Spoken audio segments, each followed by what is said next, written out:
Então, hoje eu estou com a possibilidade de conversar com a doutora Margarida de Oliveira Cantarelli. Para mim é um momento assim de satisfação, porque, como todos sabem, vocês que estão acompanhando, eu tento aliar teoria e prática. Experiência para mim é muito significativa. E eu acho que a nossa conversa de hoje vai muito nesse caminho, de aliar a teoria e a prática. Claro que todos conhecem a doutora Margarida, mas eu vou fazer aqui um rápido esforço a respeito do que a doutora Margarida vem fazendo, fez na sua vida, o que demonstra que toda essa experiência vai nos ajudar. Foi presidente do Tribunal Regional Federal da 5ª Região e é desembargadora emérita, assim como também diretora-geral atual do TRF da 5ª Região. Foi também do Ministério Público do Estado de Pernambuco, vice-presidente da OAB, é membro da Academia Pernambucana de Letras, cadeira número 9, e é presidente do Instituto Histórico e Geográfico do Estado de Pernambuco, além de coordenadora regional do Instituto Rio Branco, mestre e doutora, professora da Universidade Federal de Pernambuco, no mestrado, no doutorado, e também é professora na Damas e titular, licenciada, na Universidade Católica de Pernambuco. Então, doutora Margarida, muita coisa, né? Quem tem idade teve muito caminho trilhado. Pois bem, então eu começo a colocar a nossa questão principal de hoje, sim, porque a doutora Margarida está fazendo parte do nosso grupo de estudos. A questão muito orgulho para mim. Obrigado. A questão da desigualdade regional. A Constituição tem lá no artigo 3º um dispositivo que fala que o Brasil é muito diferente. Temos assimetrias econômicas, sociais, políticas muito intensas. E um dos objetivos fundamentais da República Federativa do Brasil é reduzir essas desigualdades. A Sudene veio com essa perspectiva de reduzir desigualdade. Parece que ela teve uma base europeia. A ideia era muito boa, mas não deu tão certo assim. O que é que acha a respeito disso? Olha, eu vivi muito um bom tempo da Sudene, porque eu era chefe da Casa Civil dos governos Marco Maciel e Roberto Magalhães. E como as reuniões ocorriam em Pernambuco, nós tínhamos um contato muito próximo com a Sudene, com os projetos que os governadores vinham, uma época realmente áurea da Sudene, porque a Sudene tinha um amplo espectro. Uma coisa pouco falada era Artene, foi que começou a desenvolver o artesanato, a valorizar o artesanato do Nordeste. Isso só se pensa nas indústrias, mas esse artesanato que hoje está tão forte, que é tão valorizado pela cultura atual, teve na Sudene um bom incentivo naquela época. Mas os projetos industriais nem sempre deram certo. Infelizmente, a incorreção de alguns que desejavam mais lucrar do que desenvolver os projetos apresentados fez com que a Sudene fosse perdendo o seu verdadeiro significado. Se via nas reuniões, e eu comparecia a quase todas, aprovação de projetos que você respirava um novo tempo. Só que aquilo raramente saía do papel ou chegava ao fim das obras. Então, esse aspecto mais humano do que de planejamento e de concepção, creio eu, que enfraqueceu a Sudene. Entendo. A Sudene de Celso Furtado como ideal era uma coisa.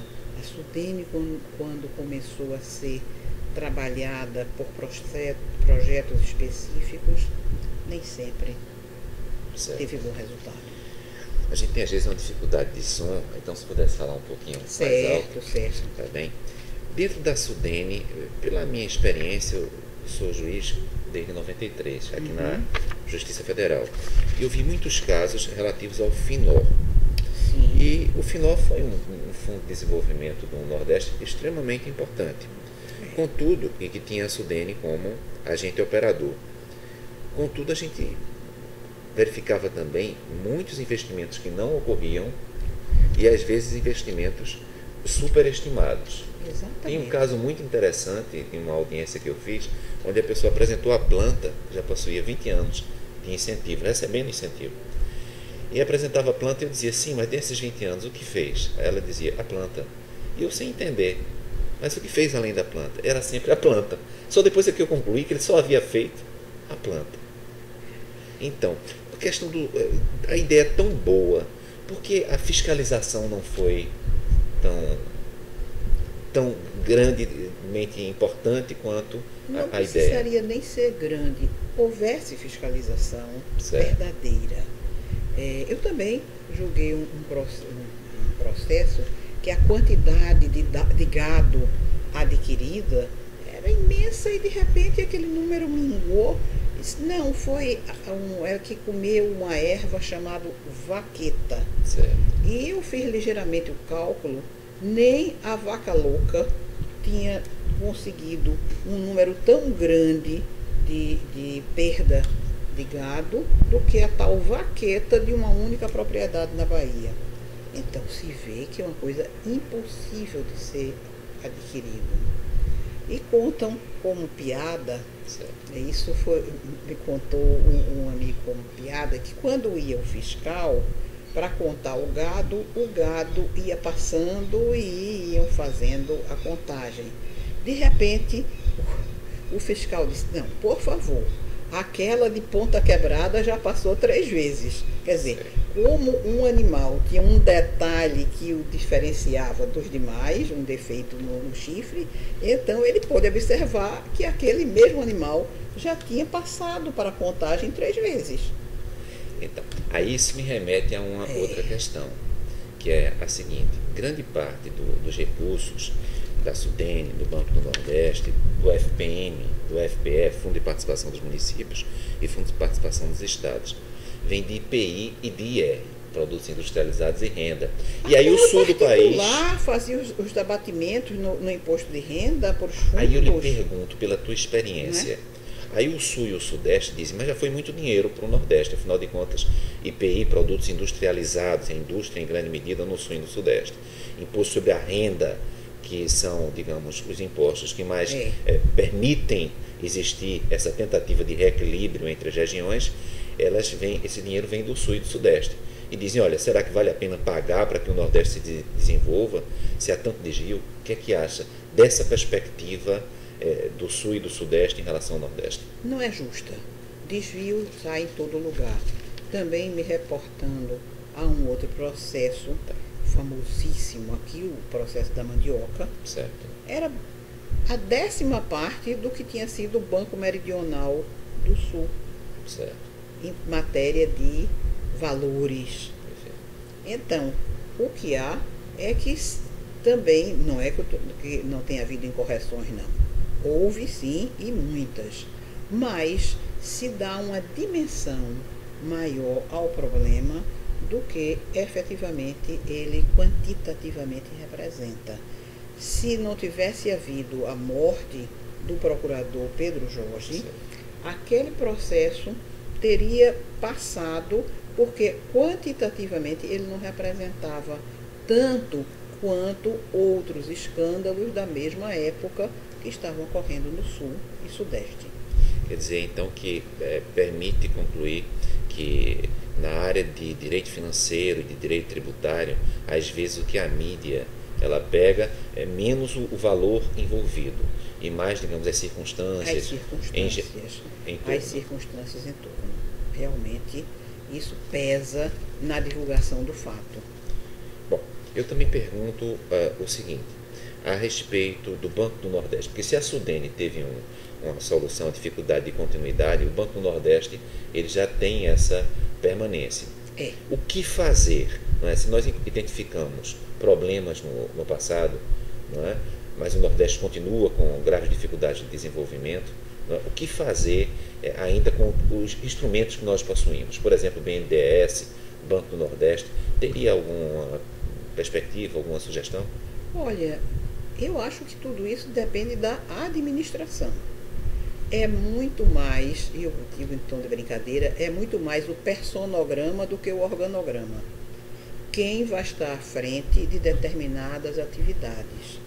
As pessoas certas, nos locais certos, podem ter um rendimento muito maior. Mas se a pessoa que vai para um determinado lugar não tem a qualificação adequada, então a facilidade do desvio, da má aplicação, nem somente por desvio, às vezes por uma má aplicação, mas assim mesmo o Banco do Nordeste tem uma sobrevida bem maior e acho que um saldo mais positivo a se colher desses anos de experiência. Os bancos estaduais, sim, porque houve um período em que o Brasil possuía cada estado seus bancos. Isso foi uma crise bancária como um todo. Certo. Não só os bancos estaduais, como alguns bancos pequenos entraram num processo de fusão, não foi nem fusão, foi de serem quase que devorados ou engolidos, incorporados de uma forma, não a incorporação pura e simples. Nós participamos, você e eu, de um julgamento de um banco pequeno do estado de Pernambuco que estava sob intervenção do Banco Central, e a dificuldade é como justificar que tinha havido a intervenção e de repente aquele banco estava com superávit. Se recorda? Nós participamos na mesma turma. Você estava na quarta turma nesse momento e ao final terminou o governo nos tribunais superiores reconhecendo que nós estávamos certos do nosso julgamento. Certo. E aí isso me remete a uma questão também significativa, penso eu, que é a seguinte: por vezes esses bancos eles não estão em uma situação economicamente saudável. Por outro lado, eles se aparecem entre os principais financiadores de campanha. Não seria, e isso não é só no Nordeste, é bom que se destaque, não é? Basta verificar entre os principais financiadores de campanha das últimas 2 ou 3 campanhas, que se verificará que os bancos, inclusive aqueles que não estão bem, aparecem entre os financiadores. O que acha disso? Também se contribuíram. Isso vai nos remeter a um outro assunto também muito delicado e que merece reflexão, que é financiamento de campanha. Certo. O que existe hoje é um afastamento de um determinado grupo de pessoas de classe média que gostaria de participar da vida política, mas não tem dinheiro. Se não quer se submeter às ingerências dos grupos econômicos que financiam, então está fora do sistema. Não consegue sequer lançar uma candidatura. Então, esse fenômeno, essa observação que é feita sobre o patrocínio de campanhas, não só por bancos, mas por grandes empresas, é um defeito que está no próprio formato da campanha. Se você, como eu, viajamos muito e, coincidentemente, já estivemos em alguns países de período eleitoral, a quantidade de publicidade é infinitamente menor do que aqui, porque as pessoas têm mais educação e mais capacidade de buscar as informações sobre A, B ou C, têm uma consciência da cidadania mais forte. Nós, às vezes, por uma educação mais fraca, insuficiente, então nos deixamos levar por propaganda, e essas propagandas custam caríssimo. Mas eu te pergunto, como juiz experiente que não é? O Supremo Tribunal Federal, que é o órgão que ensina o Poder Judiciário Nacional, Exato. Tem uma questão sobre financiamento de campanha já há bastante tempo. Né? Exato. E ainda não tem. Como também, toda vez que a população clama por reformas, a reforma política vem para a mídia.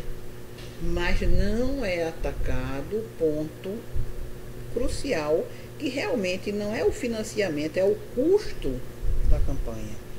Tem horário gratuito. Mas a elaboração de um programa para o horário gratuito é caríssimo. Não é como nós estamos aqui sentados, conversando artesanalmente. Exige todo efeitos especiais, coisas que são para enganar as pessoas. São para enganar as pessoas. Mas será que se as pessoas tivessem interesse de acompanhar as sessões dos tribunais regionais eleitorais, Tribunal Superior Eleitoral, o próprio Supremo Tribunal Federal, e se como um sistema simples como esse fosse utilizado para divulgar mesmo as sessões, isso de algum modo não poderia diminuir essa apatia geral ou não? Poderia sim. Você se recorda que na época do julgamento do mensalão, as pessoas acompanhavam boa parte, mas precisavam as pessoas estarem em casa à tarde, disponível. Mas acompanhavam aquele noticiário, as sessões, quase como um capítulo de novela. Uma amiga minha me contou, quando chegava em casa, a mãe dizia, olha, hoje aconteceu isso, como se contasse a história da novela Avenida Brasil, que era da época, do mesmo nível de informação que transmitia de uma novela, transmitia da sessão. De certo modo, é um interesse para um leigo de ouvir palavras diferentes e procurar se inteirar disso. Então, acredito que haja uma possibilidade, sim, mas nos tribunais eleitorais não há essa divulgação. Não há essa divulgação. E será que os juízes também não poderiam contribuir um pouco com o interesse, não? Fazendo uma linguagem, desenvolvendo uma linguagem mais simples? A linguagem mais simples é importantíssima. Não se pode continuar com a linguagem, porque cada vez a linguagem popular está mais simples. Então, se tem que falar de uma maneira que o outro entenda. Mas isso não é só nosso da área jurídica, não. Se você pegar o resultado de um exame, se assusta. Uma simples radiografia de sinusite, se você pega aquilo, pensa que está morrendo. É verdade. Não é? Então, os termos técnicos, de tal maneira, ficam um linguajar comum das pessoas daquela área, que esquecem que aquilo diz respeito a alguém. Se a pessoa assiste uma sessão e depois pergunta, eu ganhei ou perdi? Não entendeu nada. Verdade, uma audiência, uma audiência, eu ganhei ou perdi? Então, porque não entendeu. Realmente, o ideal era elevar o nível de educação das pessoas. É que sim, isso é que devia ser feito. Como uma coisa que não tem nada a ver com o que nós estamos falando e que já começa a dar alguns problemas, nós que somos professores universitários. O sistema de cotas. É justo, sim, que as pessoas tenham acesso, mas essas pessoas não tiveram uma base que permita acompanhar o nível da universidade. Então, nem sempre eles acompanham o que está sendo dito. E fica difícil para o professor dar aula, digamos, em duas velocidades. Uma aula para aqueles de uma forma mais simples e uma aula normal. Eu vi sobre o sistema de cotas, que afinal de contas passa pelo Poder Judiciário, uma vez, recentemente, a seguinte ponderação, veja se concorda. Se diz, até porque nós vamos conversar um pouquinho sobre a história, também, que de alguma maneira forma a mentalidade atual, não é? Então se dizia, olha, mas nos colégios militares eram só os filhos dos militares que estudavam. Nas universidades rurais, federais rurais, eram os filhos, as pessoas das famílias, das pessoas que eram proprietárias de terra. Então no Brasil sempre houve cota. E embora sempre havendo cota, agora as cotas estão mais... sociais. Exatamente. Como elas mudaram a perspectiva, as cotas mudaram a perspectiva, e agora se fala mais em relação às cotas. E o que é que pensa disso? No Brasil sempre houve cotas? O Brasil sempre houve, sempre houve. O sistema da universidade pública é perverso, porque entra na universidade pública gratuita aquele que vem da escola privada bem paga e cara, enquanto que o que vem da escola pública não tem acesso à universidade pública. Certo. É perverso, era perverso. O sistema de cotas visa corrigir de uma forma simples o problema que não está aí. O problema está mais embaixo. O problema está no ensino médio, que é desprezado no Brasil. Quando se ouve falar em educação, educação fundamental, universidade. Tem uma fatia do meio, que é o ensino médio, que não é tratado. Então ninguém chega à universidade apenas com o ensino fundamental. Ninguém consegue pular esse degrau e ter sucesso sem um ensino médio bom. Então, em vez de reformular, investir, fortalecer o ensino médio para que o aluno da escola pública, por seus conhecimentos, consiga alcançar uma vaga na universidade, se dá essa cota quase como um cala-boca. Toma lá, você tem esse tantinho.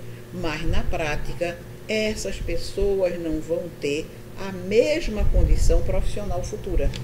Se elas alcançarem a formatura, que em medicina já está começando a haver graves dificuldades, porque exige que a pessoa o aluno não trabalhe, que o aluno compre livros caros, compre material, se disponha mais para locomoção, e o aluno que vem de cota não tem isso.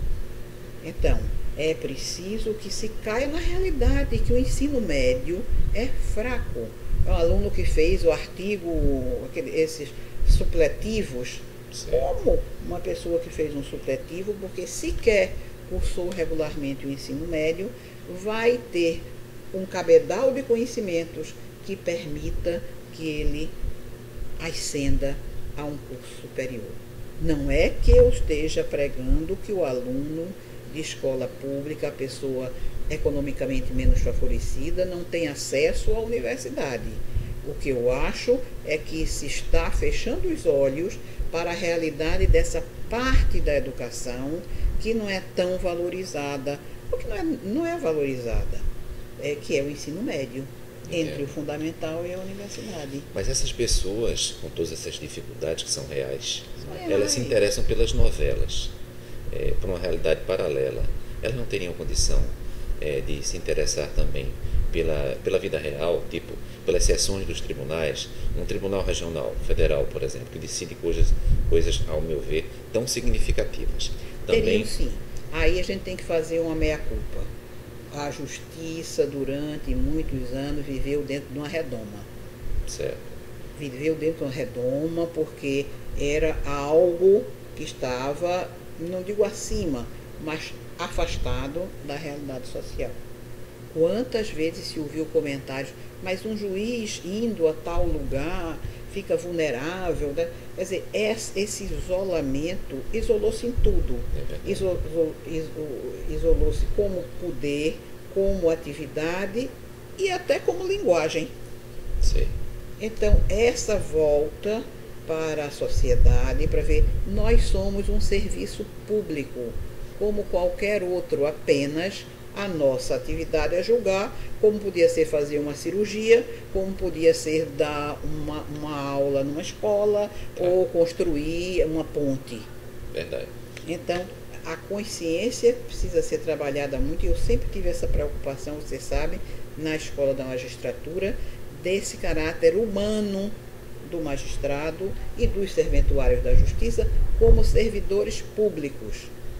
Nós somos apenas um segmento que trabalha com esta matéria, com justiça. O outro trabalha com pediatria, cirurgia, etc., com saúde pública. O outro trabalha com edificações, com saneamento, né? Mas somos apenas serviço público. Esse enclausuramento, esse hermetismo do poder judiciário afasta da sociedade. Está muito melhor. Certo. Está muito melhor do que o tempo em que eu era jovem advogada, que eram raros os juízes que a gente poderia despachar pessoalmente. E quando alguém fazia isso, era um fato realmente de destaque. Doutor Itamar recebe um jovem advogado e conversa. Doutor X ou Y indica como advogado dativo para um determinado. Então, a nós cabe isso, esse papel, vamos fazer isso. Eu sempre tenho procurado fazer isso ao longo do meu período na magistratura. Você se recorda quando foram implantadas as RPV, eu Certo. botei lá dentro do Tribunal do Pleno para as pessoas receberem, porque ali não é a minha casa, é a casa de todos. Perfeito. Então é de se imaginar que iniciativas como a TV Justiça poderiam chegar também a uma realidade no Nordeste, digamos. Seria possível imaginar que a médio prazo uma sessão de pleno, uma sessão de turma de um TRF da 5ª região, digamos que estamos no Nordeste, Pudesse chegar e seria muito interessante. Você também deve ter vivenciado isso conosco lá na 4ª turma, quando a gente fazia julgamento-aula. certo? Tinha algumas faculdades que levavam grupos de estudantes, já eram estudantes de direito, mas grupo de estudantes, e que nós selecionávamos um processo para servir de julgamento-aula. Desde da explicação por que cada um estava sentado naquele lugar, porque um era o presidente e os outros dois compunham uma turma. Isso é possível numa turma, no pleno é mais difícil. Escolhia-se um processo para ali, Lázaro e eu, que éramos ambos professores por alma, por vocação, como você é. Então, nós escolhíamos e fazíamos dali um processo e saíram coisas interessantíssimas. Os alunos se interessavam. É que hoje em dia O volume é tão grande que quase você não tem tempo de parar para pegar um processo. Mas também tem um problema, digamos, do trânsito. Então, se fizer algo assim, mas em termos de internet, talvez se atinja mais pessoas. Pode até Porque ser. a dificuldade de locomoção hoje em dia é tão grande. É. E o custo? O custo. O custo. Vinham alunos de outras faculdades, de outros estados, do Rio Grande do Norte. Todo ano nós recebíamos, Marco Bruno que trazia, Certo. um grupo grande do Rio Grande do Norte, vinham de algumas faculdades daqui. Então, se atingisse pela internet, a um custo muito baixo, como por exemplo, agora a possibilidade, a capilaridade talvez fosse maior. Exato. Eu só não tenho certeza a respeito do interesse de acompanhar as sessões. Mas aí caberia também aos professores, né? Tantas faculdades de direito que precisam de horários complementares, que às vezes custam caro para o aluno. Verdade. Pagar um seminário não sei aonde, poderia se escolher 4 ou 5 sessões equivalendo a X horas e aquilo atestado pelo relatório que ele fizesse do que ouviu. Então, eu vejo isso com muito bons olhos. Perfeito.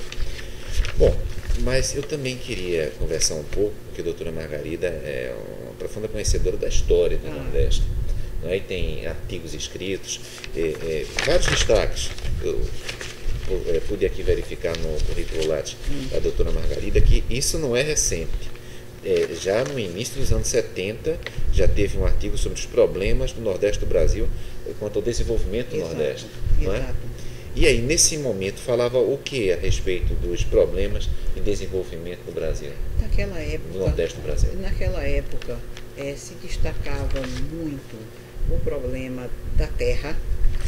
Veja que anterior à Revolução de 64, se falava muito naquela época o problema da terra, sobretudo o homem da cana, da zona canavieira, da situação miserável que viviam os boia-fria da nossa região, a falta de industrialização. Então, muita coisa que a gente via com uma luz de esperança a Sudene, então mobilizava aqueles jovens que desejavam um Nordeste realmente mais desenvolvido, mais justo. E a gente voltava sobretudo para o lado das pessoas, para o lado humano.